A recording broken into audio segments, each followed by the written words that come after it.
Ya memang asli. Ular apa nama ular ya? Monica. Ular Malika. ular piton. Malika. Ular Malika. Namanya Malika. Ular Malika nama. Soalnya paman dia ni ya ada apa budi dah. Ah. Dia makan apa kau aja? Ayam. Apa dia makan? Ayam. Wah.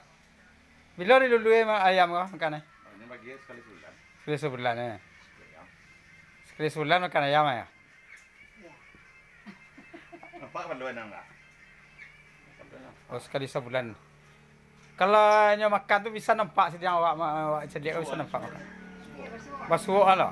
Nama makanan ni ada. Nah bagian anu dulu. Kau pun lah kah? Lah pucuk. Lah sepatin ini eh. Nah pendek tu jipong. Aku kat liar kau tu buat. Mau ngejawab kan tak?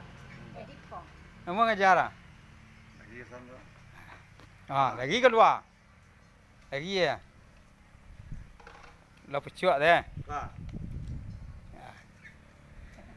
Jawab aja keder. Jadi faham ular ni.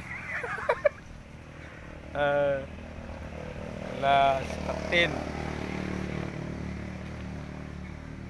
Lah pucuk. Dia makannya sekali 3 bulan. Enggak seberapa. Sebulan. Sekali sebulan.